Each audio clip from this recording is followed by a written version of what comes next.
guys, welcome back to my channel. So as you guys know, I just posted my top 10 books of 2022 video, so if you haven't watched that, I will link it down below so you guys can watch that video. I feel like that one's kind of more interesting because you guys probably want more book recommendations than like biggest disappointments. But with this video, you could at least be kind of aware of what books to maybe look out for, or maybe books that you don't really want to pick up, or maybe they're on your TBR, but then you're gonna be like, well, you know, I don't really like that trope either. So hopefully this video is also helpful, but I also think it's really fun and really interesting to just kind of talk about books you didn't really like that much. So the first book I want to talk about is a graphic novel, and I actually don't have this because I got it from the library, but it is called Seek You, and it is a book about, it's a graphic novel about loneliness in America and kind of how we can all relate to loneliness at some point in our lives. And it really goes deep, like deep into just loneliness and the idea of loneliness. And this sounded so interesting to me because I feel like everybody has experienced some kind of loneliness in their life, or they've felt very, very lonely in their life, and I thought this book would be extremely relatable, and it was. I think if I would have read this at a different time in my life, I think it would have hit better, but for some reason I just feel like this was a little bit too in-depth for something that just didn't need to be that in-depth. Like, there were some pages that just had tons of writing on it, and it just went on and on and on. There was definitely parts where she just completely went off the rails and started talking about things that didn't even relate to loneliness, and I thought that was really weird. So that was the only downside to this book. I just kind of felt like it was really, really winded for a graphic novel, and it just didn't need to last that long, I guess. I wouldn't recommend this necessarily, but I think maybe if you are experiencing a very lonely time in your life and you're just having a hard time and feeling lonely, I think that this book could actually be great for you. It just doesn't relate to really me right now in life, so maybe it just didn't hit right for me. So the next book isn't a book that I absolutely hated, but it definitely wasn't a book that I really, really loved, and it was The Humans by Matt Haig. So I heard a lot of really great things about this book, and I read The Midnight Library as well, and I really liked that book too.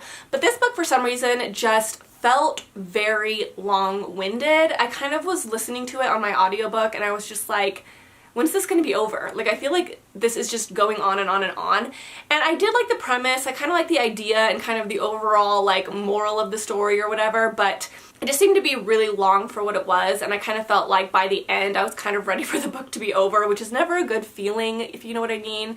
Like I said, this book wasn't bad. I think I gave it 3 stars, but the longer, like, time went on after reading this book, I just kind of forgot about it, and I just kind of felt like less and less and less towards it. Like, you know that feeling when you finish reading a book and you're like, that was okay, but then you just kind of like forget about it, or you're just kind of like, that was like way more boring than I thought it was, or like I don't have good memories reading that book, like I felt bored in it. So I'm not saying this book is bad. It's definitely worth a try if you really like kind of like philosophical type of stories, but for some reason this one just didn't work for me, and that's saying a lot because I usually do really love like a good philosophical story, but this one just wasn't for me, I don't think. So the next one was a poetry collection, and it is called Broken Flowers, and this was by Robert M. Drake. So this book I actually saw at Goodwill, and it was on the poetry shelf in my Goodwill, and I was like, okay, I'll pick it up, why not?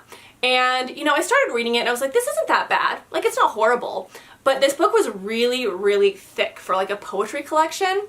And so I just kind of kept reading it and kept reading it and kept reading it, and literally I feel like this poetry book was so long that every single poem felt exactly the same. Like, literally exactly the same. Like, every poem could have just been condensed into one poem and it would have like made sense, if you know what I mean. Like, I just kind of felt like I was reading the same thing over and over again. This book should have been super edited down. He should have just picked out his absolute favorite poems, and it would have been so much better, because I just feel like it was too much and everything was exactly the same, and I was just laughing almost by the end because I was like, how did this get published without taking some of these poems out? Like, it was really mind-boggling to me because, yeah. So the next book on my most disappointing reads was Nothing to See Here by Kevin Wilson. So this book also wasn't that bad. I did kind of like this at times, but for the most part it just felt unrealistic. So this is about a woman who has never babysat kids. She's never really been around kids, but her college roommate calls her one day and she's like, hey, I need you to be the nanny to my kids. And she's like, I haven't talked to you in years. Like, why do you want me to nanny your kids?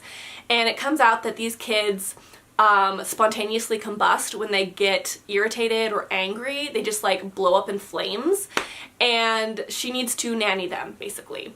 And this book just seemed really unrealistic for a person that doesn't really like kids, that's not really around kids. Like, this situation seemed extremely easy for her to deal with, and I'm like, this would not happen this way. Like, I feel like these kids would be constantly blowing up in flames. Like, my kids are pretty happy kids, but the amount that they get irritated, especially with just each other or me or whatever, they would be spontaneously combusting like at least 5 times a day. You know what I mean? So I just feel like this book wasn't super realistic. It didn't really portray parenthood very realistically, and I just kind of felt like, I don't know, it was just kind of boring and mundane. It was just like a day in the life of a nanny, but the kids like combust into flames. I don't know, it was just weird. So the next book is Orochi by Kazuo Umez. Now, this is a graphic novel that's very similar to Junji Ito, and after reading this book, because I've read 2 Junji Itos and I've read this book, and I really don't think I'm a horror manga or horror graphic novel person. They just don't really do anything for me. Now, I don't know, like I said, if it's the authors that I'm reading, but I know that like Junji Ito is like one of the top like horror manga like authors. And so you would think that I would like it, but I just don't. For some reason, horror manga just doesn't hit for me.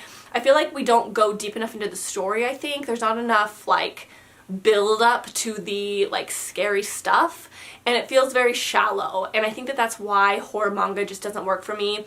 This one was extremely shallow. I didn't really understand like why I was supposed to be scared. I didn't really understand who Orochi was. Orochi really felt a lot like Tomi, and when I read Tomi, I remember thinking like, who is Tomi? Why is she doing this? Like, what is the background on her? What are all these stories going to tie together? And I kind of felt the same way. Like, it just felt really shallow, and I just wanted more. And I just didn't really understand what the point of Orochi was, I guess. So this book was like okay. I think I gave it like 3 stars, but it was definitely forgettable. The next book was a book that I was kind of disappointed in because the cover is fantastic, and I've had really good luck with this author in the past, but it was Gallant by V.E. Schwab. I think this is like one of the only books that I still own, and the only reason why I still own it is because I love the cover, but most of these books I've actually already donated because I just didn't like them. I don't need to keep them around. But this book wasn't horrible, but it was marketed very weird. So this is supposed to be like, I think kind of adult, but it feels extremely middle grade. Or maybe this is young adult, I'm not really sure, but it feels middle grade. The entire time I was reading it, I felt like the girl in this story was like Elena's age, maybe like 11, 12. But I think she was like older, like 16, 17, and it just felt really odd. Like, it just didn't work very well. I felt like the story was really boring. It was really slow paced. There wasn't a lot to the story. I didn't feel anything towards the characters. There were so many parts of this book that just bored me to tears, and it's not a very long book. The font is really big. There's a lot of pages without hardly any writing on it. There is like art in it, so it wasn't like a long read, but you know when a book is just really slow and really boring, it feels really long? That's kind of how I felt with this book. Sadly, I'm really sad about it because the cover is just phenomenal, and V.E. Schwab usually writes really well, and I do like her work. She's very good at picking the perfect like word descriptions and like adjectives. She's very good with metaphors and similes and things like that, which is why I love her work. But this one just didn't work for me. It didn't work for me, and I think it didn't work for a lot of people as well. So as beautiful as this thing is, it just wasn't the best. So the next book is a book that I read at the very beginning of the year, and I actually started it at the very end of last year. This was my Christmas present wrapping thriller, because it's a tradition now for me to listen to a thriller while I wrap Christmas presents, and this was mine last year, and I just did not like this book. It is The Sundown Motel by Simone St. James, and this got so much hype. Like, so many people loved this book, and I don't know what it was about this, but I just couldn't connect to the characters at all.